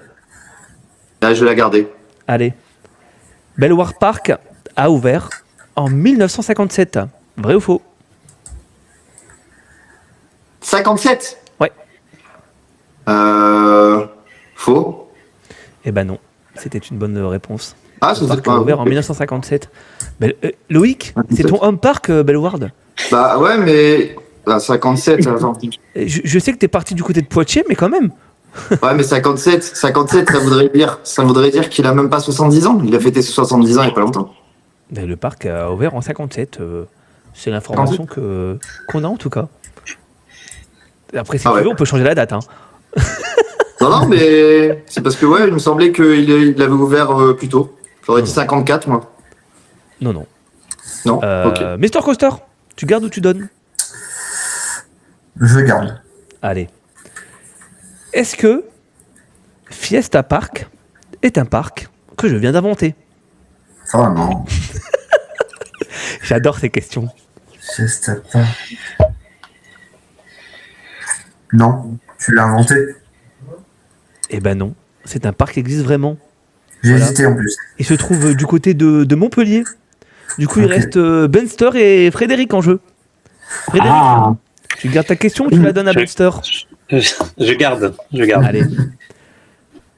Dans quelle ville se trouve Dennis Park ? À Dunbrook. Bonne réponse. Ben ? Moi, je vais la donner à Fredo. Allez. Fredo, est-ce que Toverland a ouvert avant ou après 2000 ? Avant. Avant 2000 ? Ouais. Il a ouvert en 2001. Aïe. Allez. Voilà. Benster est chroniqueur du mois et Benster remporte cette première manche 3 juillet 1954, on me dit dans le chat pour Belward. Ah ouais ? Eh ben les informations ne sont pas bonnes alors sur internet. Ah c'est ça, je me disais il a fêté ses 70 ans il y a pas longtemps. Donc ouais, eh ben écoutez, moi j'ai été voir sur internet et ça disait 57. Faut arrêter de se renseigner sur Wikipédia, Pax. Hein. Non, le pire c'est que c'est même pas pas demander à ChatGPT, faut regarder sur Google. Ah, eh ben alors écoutez, je suis vraiment désolé parce que l'erreur vient de moi. Je vais aller revérifier. C'est bien écrit 54. Du coup, pour le dédommagement, j'ai le droit à 2 points. Allez, Benster perd son titre de chroniqueur du mois et c'est Loïc qui reste chroniqueur du mois. On avait dit que ça comptait pas dans les points ce jeu. Non, mais c'est vrai que sur le coup, je me suis dit, il y a un problème. Je suis vraiment désolé, autant pour moi. Soit c'est moi qui sais pas compter, ou soit il y a un problème de calcul. Moi, je suis désolé, mais c'est quand même Ben qui remporte le manche. C'est pas grave, ça compte pas. Ouais, c'est pas grave, allez, c'est pas grave. J'ai même pas regardé sur Wikipédia, j'ai regardé sur CoStar Count et sur CoStar Count, c'est bien écrit 54. Donc l'erreur vient de moi. En fait, je me suis juste trompé en recopiant la question. Donc désolé. Voilà. Allez, on repart. On va commencer par qui? Allez, on va commencer par Frédéric. Tu gardes ta question, tu la donnes? Ouais, je garde, ouais. Eh ben, t'as bien fait. Comment va s'appeler le futur Family Boomerang de Frépertuis? Redwood. Alors, heureusement que t'as la réponse. Hein. C'était pas facile. Allez, Benster. Allez, je vais regarder. Est-ce qu'au Bocas, il y a une attraction qui s'appelle Speedy Gonzales? Nope. Eh ben si. Ah ben non. Allez, au revoir Benster. C'était l'ancien nom, je crois. C'était l'ancien nom, il me semble. Speedy Gonzales. Non, c'est la petite attraction qui est dans le fond du parc. Ouais, je sais, mais elle a changé de nom, je crois. Non, elle s'appelle toujours Speedy Gonzales, il me semble. Renseigne-toi, parce que le 54, on s'en souvient. Ouais. Alors, vous voulez que j'aille me renseigner avant, en direct? effectivement, devant, t'avais un petit... oui, il est toujours, il me semble. Hein. Non, il a été enlevé. Quand ça, alors? Est-ce que ça s'est passé je sais pas, moi, avant, quand j'ai dans la nuit. Je me renseigne.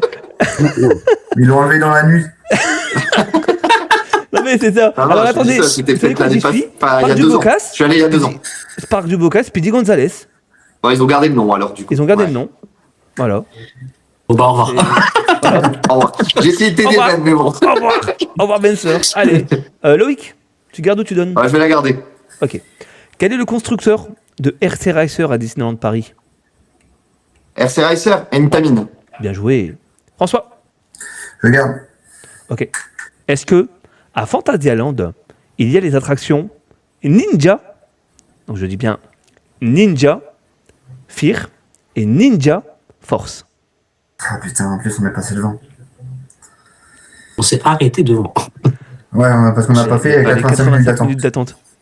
Je vais dire oui. Non, c'est faux. C'est pas Ninja.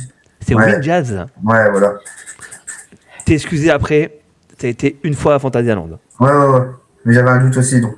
Donc du coup, il reste Loïc et Frédéric. Frédéric. Bon, Loïc, t'as gagné. Bien joué, Loïc. Bravo, Loïc. C'est une victoire par KO. Voilà, il a tellement fait peur à son adversaire. Frédéric a préféré partir de l'émission. Il s'est dit, j'ai pas envie de perdre cette manche. Alors il s'est dit, allez, je m'en vais comme ça sans prévenir. Comme ça, au moins... On va attendre le retour de Frédéric quand même pour lui poser sa question. Voilà. Je crois qu'il a vraiment peur de moi. Hein. Il n'a pas envie de revenir là. Je pense, ouais. Elben qui dit dans le chat, quand je dis qu'il y a des tempêtes à Frépertuis, ouais, je pense qu'il y a une tempête qui s'est abattue chez... Le revoilà, c'est bon. J'ai essayé d'esquiver une question encore. C'est exactement ce qu'on était en train de se dire. On pensait que tu avais peur de le parcophile et que tu essayais d'esquiver la question. Du coup, tu gardes ou tu... Alors on était... Attends, je me suis perdu moi-même. On est bien à toi, Frédéric, c'est ça? Mais non, vas-y, je vais donner... Loïc est encore en jeu. Oui, allez, c'est ça. Loïc, je te laisse répondre. Allez. Loïc, est-ce qu'il y a plus ou moins que 5 parcs d'attractions au Paraguay? Oh putain. Paraguay. Au Paraguay. C'est le but du jeu. Hein. Il peut y avoir des questions très simples, mais il peut y avoir des questions également très compliquées. Je vais dire moins, mais sans certitude. Eh ben, tu élimines Frédéric. Voilà. C'est du pif, hein. Franchement. Bravo. Oh, non, mais Paraguay, au Paraguay, il y a exactement 5 parcs. Un parc. Ah ouais. Un parc. Il y a exactement un parc au Un Paraguay. parc. Un parc. Ouais, je vais le dire, il faut encore des questions litigieuses. Bon, À mon appréciation. Même quand t'es chroniqueur du mois, tu trouves encore moyen de râler sur des choses. Il y a un moment, il faut que t'arrêtes, s'il te plaît. Hein? Bon, il reste quelques petites questions, mais pas assez pour... Moi, je quitte pas. Voilà. Merci pour les follow hein, sur Twitch et merci sur TikTok. Il reste 4 questions. On a passé pour faire une manche, mais je peux vous poser les questions comme ça, juste pour le délire. La prochaine question, c'était est-ce qu'il y a plus de réactions en Roumanie ou au Portugal, d'après vous? Le chat, n'hésitez pas à répondre aussi. En Roumanie. Portugal, c'est pas beaucoup. Portugal ou Roumanie? Ben, tu dirais quoi, toi? J'ai envie d'aller au sens contraire, je dirais Portugal, mais alors sans aucune certitude. Portugal, t'as beaucoup de parcs aquatiques. Donc pour toi, au Portugal, t'as plus de parcs que non, pas vraiment. Que des parcs d'attractions. Loïc, tu dis quoi, toi? Parle de moi? Ouais. Roumanie, moi. Toi, Roumanie? François, tu dirais quoi, toi? Portugal aussi, comme Ben. Ok, Frédéric? J'aurais dit Roumanie. Eh ben, ceux qui ont dit Roumanie, vous avez la bonne réponse. Il y a plus de parcs en Roumanie qu'au Portugal. Alors, si vous voulez, je peux vous donner le nombre exact. Il y en a 6 en Roumanie et 3 au Portugal. Ah oui. Eh oui. On en apprend des choses avec Off-Ride. Question. Ça, c'est une question assez simple. À quoi ressemblait l'ancienne mascotte de Plopsaland? Une télévision. Une télévision, bien joué. Le parcours, bien joué. Dernière question. Est-ce que l'Algérie est le pays avec le plus de crédit en Afrique? Fred, toujours pas. Je dirais que non. Tu dirais que non? Ben, tu dirais quoi? Moi, je dirais que non aussi, je serais plus sur le Maroc, moi. Ok. François, tu dirais quoi, toi? Pareil. Une fois, j'aurais dit plus l'Afrique du Sud, moi, tu vois. Fred, tu dirais quoi, toi? Ouais, je dirais non, je sais pas du tout. Eh ben, si. L'Algérie est le pays en Afrique avec le plus de. Oui. Il y a 31 crédits en Algérie. Ouais. Voilà. Prenez note, les gars. Ouais. Bon, on apprend des choses au moins. Oui. Et exactement, vous allez dormir moins bête comme ça. Allez, c'est parti, on part directement sur les questions du chat.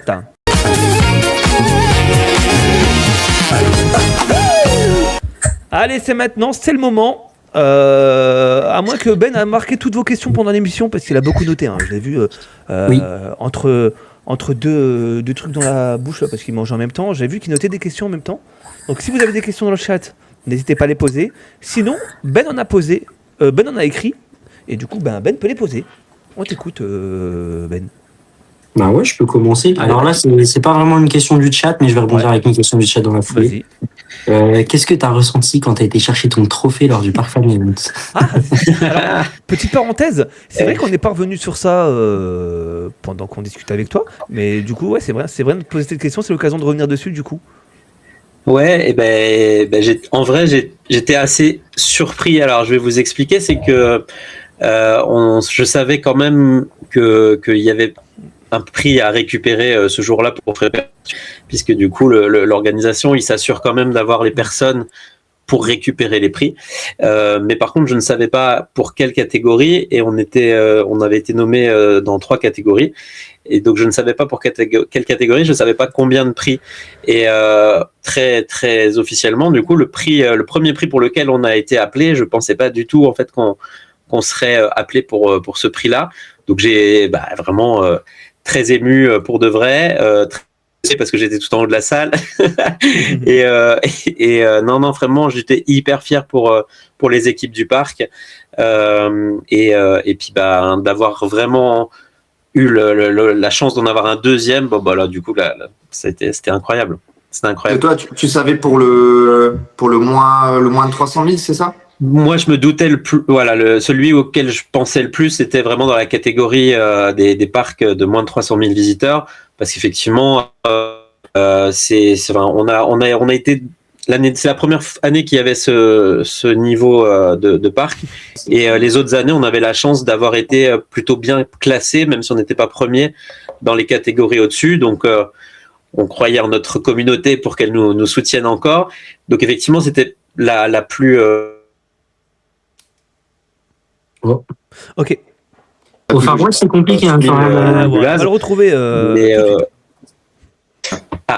Mais comme je l'ai dit un petit peu sur scène, c'est vrai que c'est aussi quand même un peu cocasse de gagner pour un Nebulaz, mais à travers ça, on voit pas que un Nebulaz qui a gagné, on voit vraiment le soutien des gens, et le fait qu'ils nous soutiennent dans notre recherche aussi un petit peu de la théma et de de plein de choses, quoi. Donc, une attraction, une attraction, c'est bien de faire une attraction, peu importe, que ce soit un gros coaster, bien sûr, plusieurs millions, ou une petite attraction, c'est comment elle est incorporée dans le paysage. Et c'est vrai que pour ça, c'est vrai qu'on a vu pas mal de messages aussi critiques là-dessus, mais je peux les comprendre, vraiment. Je peux comprendre effectivement, mais il faut aussi voir le côté intégration. C'est vrai qu'il y a beaucoup de personnes qui n'ont pas forcément cet esprit-là, mais c'est vrai qu'après derrière, on peut avoir la logique aussi de se dire, il y a l'intégration aussi qui est bien faite et qui. Ouais, je pense que voilà, il y a ça, et puis. Il y a quand même le soutien du parc en général, et effectivement, quand on fait partie d'une catégorie, on vote aussi pour le parc, peu importe si c'est pour l'attraction ou si c'est pour le parc en lui-même, on soutient le parc à fond. Donc, quoi qu'il en soit, on était heureux de les avoir, et on est bien d'accord que Nebulaz n'est pas une attraction incroyable, mais ça, c'est hyper touchant en tout cas quand même de voir le soutien à travers ça, quoi. Et donc voilà, on était très très fiers, et du coup il y avait une réunion un peu repas de fin d'année quelques semaines après à Frépertuis, et du coup j'étais très heureux de pouvoir rapporter la coupe à la maison, comme on dit. Les coupes, deux coupes, double coupe.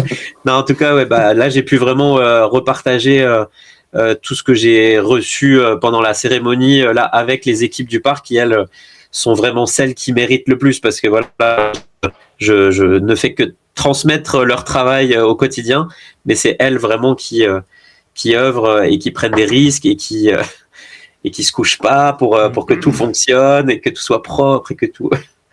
Donc c'est eux qui ont le mérite, ouais. Je vais revenir sur ce qu'a dit Family Fun Trip dans le chat. Il a dit, on a tous crié Fredo, Fredo, Fredo. Oui, vous étiez incroyable. On a tout donné pour toi. Hein. Ouais, c'était trop chou. Ouais, c'était adorable. On a tout donné pour toi. Dans cette lignée, du coup, Fredo, j'avais une question du chat cette fois-ci. Quelle est ta relation exacte avec Parc Actu? Parce que des personnes te sont très proches de Parc Actu. On s'entend super bien, mais en vrai, on n'a pas plus de liens que ça. Juste des liens de parc fan et l'occasion de se croiser de temps en temps, mais c'est pas des gens que je connais depuis très longtemps en vrai, comme avec moi avec beaucoup de gens, je m'entends quand même assez facilement, et la passion elle fait que c'est un plaisir de partager des journées dans les parcs, et donc voilà, il n'y a pas plus de liens que ça, mais c'est vrai que c'est des gens que j'adore aussi. Très belle équipe Parc Actu. Il y a une question dans le chat, donc qui est un peu, c'est un sujet sur lequel on a pu beaucoup parler, notamment au Parc Fan Event. T-Rex Coaster qui nous dit, que penses-tu de la non-venue de Disney au Parc Fan Event? Ouais, c'est un débat. Hein. Ouais, c'est un débat. En fait, c'est quand même lié à la saison précédente, à l'année d'avant, hein. Du coup, effectivement, c'était un petit peu incompréhensible de les réactions qu'il y a pu y avoir dans le public quand ils ont gagné un prix et qui se sont fait un peu huer. L'effet de groupe, je pense. C'est ça le pire. En plus, c'était quelque chose. Dans tous les cas, je veux dire, même si ça n'avait pas été le cas, tu fais pas ça. Bien sûr. Mais je veux dire, raison de plus de trouver ça absurde, c'est que c'était amplement mérité, quoi. Exactement. Moi, je suis tout à fait d'accord. Là, c'était vraiment plus une catégorie spectacle et tout. Il y avait vraiment rien à dire là-dessus. Donc après, effectivement, après là c'était Disney, donc c'est forcément très institutionnel, et donc quand il arrive ce genre de choses, la fois d'après, effectivement, ils veulent pas forcément envoyer quelqu'un pour se prendre ce genre de réflexion. Donc je peux à la fois comprendre Disney que cette fois-ci c'était pas pas cool de venir, et en même temps effectivement on a bien vu que Parc Actu a fait tout ce qu'il a pu pour prendre les devants et essayer de faire en sorte que ce soit le plus bienveillant possible pour tout le monde, quoi. Là on parle effectivement de Disney, mais dans tous les cas pour tous les parcs, quoi. Tout le monde, s'ils ont été nommés, c'est qu'ils ont leur place. C'est ça. Personne, tout le monde mérite de gagner. On est plutôt dans un moment de célébration de quelque chose qu'on aime. Donc c'est sûr qu'il y a toujours des déçus, il y a toujours le parc qu'on veut soutenir, etc. mais après ça fait partie du jeu. Et franchement, nous sur d'autres années où on a rien gagné, rien être nommé, en fait, c'était pour nous déjà une très belle récompense. Et ça prouvait qu'effectivement notre travail il avait quand même été vu et qu'il était soutenu, parce qu'il y a quand même des votants. Donc voilà, faut qu'on retienne vraiment ce côté-là. Mais voilà, après Disney, déjà de base, c'est très difficile de les faire venir dans un événement parce que c'est une grosse multinationale. Mais c'est chouette qu'ils aient pu venir et dommage qu'ils aient eu ce genre de qui a jeté un froid, ouais, forcément. Et pour la petite histoire, en plus, le truc qui est encore plus paradoxal, c'est que la personne qui a lancé ces sifflements, justement, quand Disney a gagné, a voté pour Disney cette année. Ils sont venus le dire à l'organisation par en s'excusant, en disant en plus, cette année, on a voté pour Disney. Ouais. Et voilà, j'espère que c'était un faux pas à un moment donné. Et puis voilà. C'est vraiment dommage, effectivement, parce que des incidences pour pas grand chose à la base. C'est ça. Ouais. Merci sur Twitch là pour le sub. Merci Chero et merci le Lutétien pour les bits et aussi Ref & Play. Merci beaucoup. Un petit message pour François, un petit message mignon. Tu peux dire à Mr. Coaster que je suis fan de lui. Merci. Voilà, des petits messages comme ça fait plaisir. Hein. Merci beaucoup. Plaisir. Est-ce qu'il y a d'autres questions ? Si, ouais, j'ai une question extrêmement intéressante qui est par contre très technique. Comment intégrez-vous les enjeux environnementaux dans votre fonctionnement au quotidien et dans vos projets futurs, notamment lors de la création de nouvelles attractions et de nouvelles zones du parc ?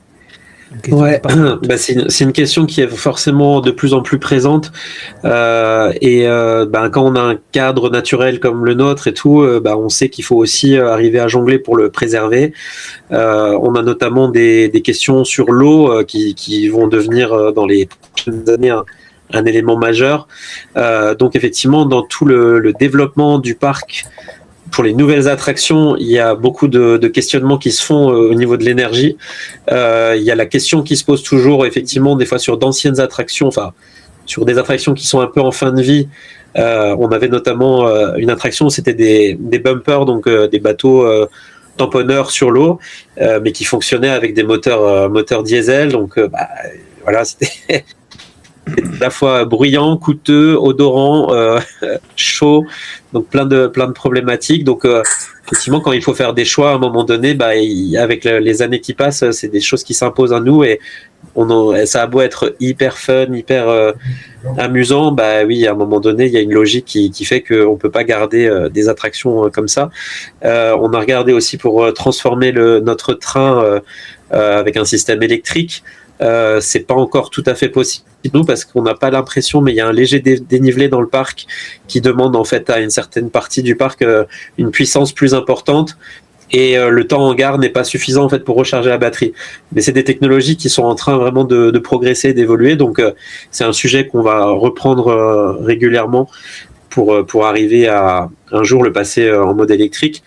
Et puis après, ouais, ça passe par plein de choses, quoi. C'est ça, c'est un domaine tellement large que ils ont refait une station d'assainissement qui est propre au parc l'année dernière. Donc c'est évidemment des choses qu'on ne voit pas et qu'on ne communique pas parce que c'est pas très glamour, mais c'est des gros investissements pour des parcs et c'est hyper important de pouvoir avoir une bonne gestion des sanitaires dans le parc et que ça ne déborde pas et qu'il n'y ait pas d'odeur, etc.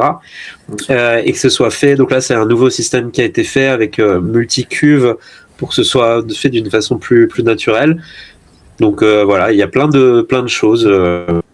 Il y a des choses qui sont un peu obligatoires. Il y a au niveau de la restauration, il y a le passage avec de la vaisselle lavable, etc. Et puis des fois, voilà, il y a des initiatives. Donc c'est un sujet de tous les instants et de plein de voilà, il n'y a pas que le côté attraction. C'est quand même un lieu où on va recevoir en une journée peut-être 5000 personnes. Donc forcément, ça crée des déchets, ça crée... Voilà, ça crée des déchets. Et les déchets, on les met à la poubelle. On va attendre que Fredo revienne, du coup, on lui posera une dernière question. On a dosé ta question, Elben, on lui posera du coup la question à Fredo quand il reviendra. Et après, on partira sur une fin d'émission. Parce que là, c'est pareil, quand on commence à déborder encore un petit peu, ça crée des petits problèmes de connexion. Ouais. Parce que t'en penses, merci pour les cadeaux sur Twitch et merci sur TikTok. Oh, merci pour les 2 subs offerts. Merci beaucoup, ça fait plaisir. Merci. Oh là là, ça offre des subs là. Merci beaucoup.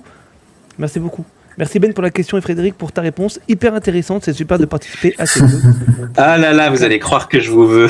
Mais non, t'inquiète, je vais vous éviter. C'est des choses qui arrivent, il n'y a pas de souci. Je suis même pas dans les Vosges. Non, ma zone blanche. C'est les aléas du direct, il n'y a aucun souci. On était justement en train de dire qu'on allait te poser une dernière question et qu'après on allait partir sur une fin d'émission. Il y a LBN Family du coup qui nous a posé la question pour le côté PMR. Pourquoi ne pas s'inspirer du parc du Petit Prince qui pour nous est le meilleur parc en accessibilité?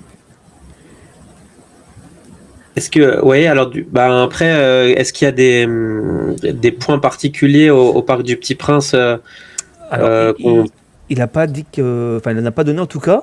Il a juste dit que forcément le parc était plus récent, mais il a dit que le côté PMR était vraiment incroyable. Ok. En tout cas, c'est un sujet forcément aussi pareil qui est hyper important. Déjà parce que le directeur du parc est lui-même concerné par ça. Donc c'est quelque chose où on essaye d'y faire très attention. Par contre, il faut qu'on arrive à tenir un fonctionnement en fait qui soit agréable pour tout le monde. Donc je sais pas. C'est pareil, la question de l'accès des personnes handicapées, elle est hyper vaste. On a la possibilité de louer des véhicules, des petits scooters électriques, comme Disney l'a annoncé là il n'y a pas très très longtemps. Ça, on le fait depuis quelques années. On a la location aussi de chaises roulantes. Notre parc, il n'est pas très étendu, donc il est assez facile d'accès en fait pour des personnes qui sont mal marchantes. Il y a beaucoup de bancs et tout ça, donc en fait il y a vraiment une facilité pour ça de passer une journée un peu cool. Après par contre des fois il peut y avoir la politique sur par exemple le nombre d'accompagnants ou des choses comme ça, et ça effectivement chaque situation elle est un petit peu différente. Chaque parc essaye quelque chose pour être en accord avec l'affluence qu'il peut avoir. Nous on fait en sorte vraiment que ce soit un petit peu limité, mais qu'on ne sépare pas les familles pour que ça reste un avantage en fait. On n'a pas de coupe-fil, on vend pas d'autres systèmes en fait qui permettent de couper les fils. Mais nous, l'objectif, c'est que ça reste un avantage pour les personnes en situation de handicap. Et c'est vrai que on sait que si on étendait aussi à un grand nombre d'accompagnants, en fait, on gonflerait naturellement en fait la file PMR. Et donc il faut faire attention à ça, quoi. L'idée est pas juste d'être hyper sympathique et d'ouvrir les vannes. Il faut quand même rester dans une logique où si c'est un avantage pour ceux qui en ont besoin, il faut que ça reste une file qui avance plus vite que l'autre. Donc voilà, c'est un peu par la connaissance du parc et du débit qu'on peut avoir sur les attractions qu'on définit ça. Et c'est pour ça qu'effectivement, d'un parc à l'autre, les politiques peuvent être différentes et parfois être plus avantageuses quelque part, mais il faut dire que voilà, le débit des attractions ou le nombre d'attractions va être carrément différent. Donc, mais après, c'est des sujets par contre qui nous intéressent toujours beaucoup. Et moi, je suis vraiment toujours intéressé si jamais il y a des gens qui ont des bons exemples ou qui veulent m'envoyer en message privé sur Instagram des réflexions là-dessus. Moi, je transmets toujours au parc parce qu'on sait que c'est un sujet où on n'a jamais la bonne solution. Oui. Et on est tout le temps en évolution, on surveille des choses. On a mis aussi depuis quelques années le système de Handivisible en place. Et ça, quelques parcs l'ont, Nigloland là notamment. En fait, c'est du constat que tous les handicaps ne sont pas forcément visibles. Oui. Sur certaines files d'attente, en fait, les personnes qui ont une carte, une CMI, en fait, peuvent s'inscrire sur cette application. Et du coup, c'est validé parce qu'ils ont du coup un vrai besoin puisqu'ils ont cette CMI. Et en fait, ils vont pouvoir, à l'approche de certaines files d'attente, donc là, pour l'instant, nous, c'est que sur les entrées du parc et dans les restaurants, mais ils vont pouvoir se signaler et du coup bénéficier en fait du droit de passer devant les autres. Mais comment dire, c'est plutôt du coup nos employés en fait qui vont venir à leur rencontre. C'est un peu, c'est moins gênant que de devoir doubler tout le monde, devoir se justifier parce que son handicap ne se voit pas. Du coup, c'est un système qu'on a vraiment trouvé assez chouette. Alors, il demande à être encore un peu connu puisque les personnes doivent quand même installer cette application qui est gratuite et enregistrer leur CMI.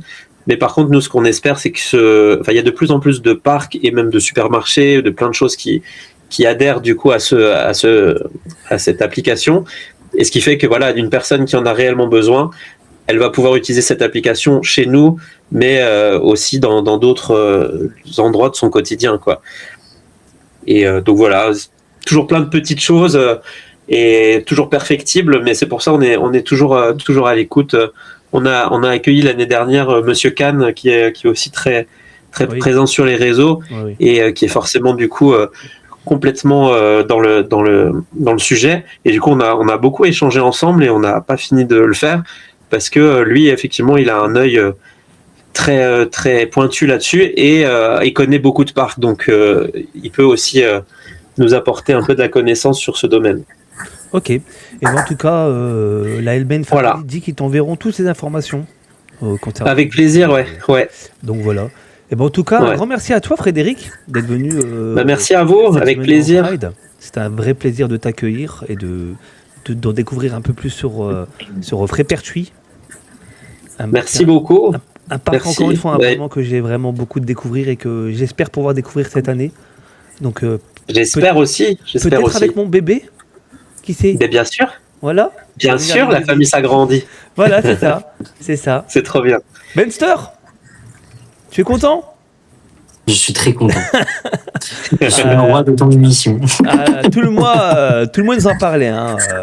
Je vais être chroniqueur du mois. De toute façon, tu vas forcément trouver une technique pour que ce soit moi. Très honnêtement, j'y croyais plus là.